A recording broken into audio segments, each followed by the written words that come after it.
আসসালামু আলাইকুম রহমতুল্লাহ। আপনাদের সাথে ছোট্ট একটা জিনিস শেয়ার করার জন্য আসলাম। সেটা হচ্ছে যে আমি একটা ছোট্ট দোয়া পড়ছি বেশ অনেক দিন ধরে।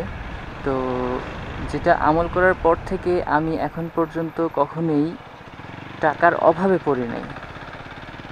দ্যাট মিন্স আপনি ঋণগ্রস্ত হবেন না, আপনার টাকা নিয়ে কোনো সমস্যা হবে না। আমি অনেক ধরনের সমস্যায় পড়েছি এর মধ্যে, কিন্তু আল্লাহ কীভাবে যে সব কিছু ম্যানেজ করে দিয়েছেন আনবিলিভেবল। আমি আমার অনেকগুলো শখ পূরণ করেছি, আমার সমস্যাগুলো শেষ করেছি। আমার মন থেকে দীর্ঘ বিশ্বাস যে এই দোয়াটা আমল করার পর থেকে আল্লাহ আমাকে নিজ হাতে বিভিন্ন বিপদ আপদ থেকে রক্ষা করেছেন। তো ইনশাআল্লাহ আপনারাও এই দোয়াটা আমল করতে পারেন।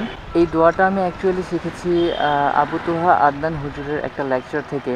তো যেখানে বলা হয় যে আপনার যদি পাহাড় সমপরিমাণও ঋণ থাকে, সেই ঋণ মুক্ত করার জন্য আল্লাহ আপনাকে সহযোগিতা করবেন। আপনার টাকার কোনো অভাব হবে না কখনো, ইনশাআল্লাহ। তো চলেন দোয়াটা যারা জানেন তো আলহামদুলিল্লাহ, যারা জানেন না তারা শিখে নেন। বিসমিল্লাহির রহমানির রহিম।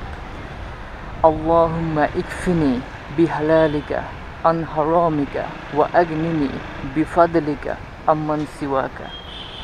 আমি আবার বলছি, আল্লাহুম্মা ইকফিনি বিহালালিকা আন হারামিকা ওয়া আগনিনি বিফাদলিকা আম্মান সিওয়াকা।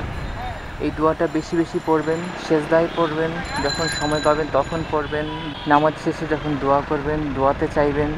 ইনশাআল্লাহ আপনার সকল ধরনের বিপদ থেকে আল্লাহ রক্ষা করবেন। সবাই ভালো থাকবেন, সুস্থ থাকবেন। আসসালামু আলাইকুম ওয়া রাহমাতুল্লাহি ওয়া বারাকাতুহু।